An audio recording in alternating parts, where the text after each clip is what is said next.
என்ன குழப்பம்? வீடு, நிலம், கட்டிடம், காடு, தோப்பு வாங்க வேண்டுமா? விற்க வேண்டுமா? கவலையை விடுங்க, எங்களிடம் வாங்க. மகிழ்ச்சியா இருங்க, வேண்டியதை பெறுங்க.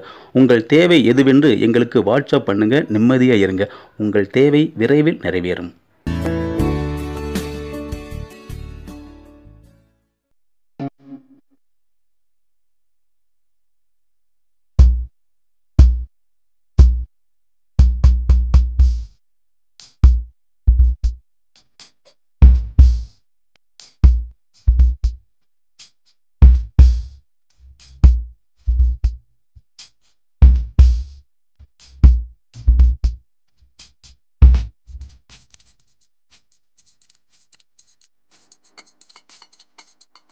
வணக்கம் நண்பா. இது போல பயனுள்ள தகவல்களை பெற்றிட நமது சேனலை சப்ஸ்கிரைப் பண்ணி பக்கத்தில் இருக்கிற பெல் பட்டன் அழுத்தி லைக், கமெண்ட், ஷேர் பண்ணுங்க.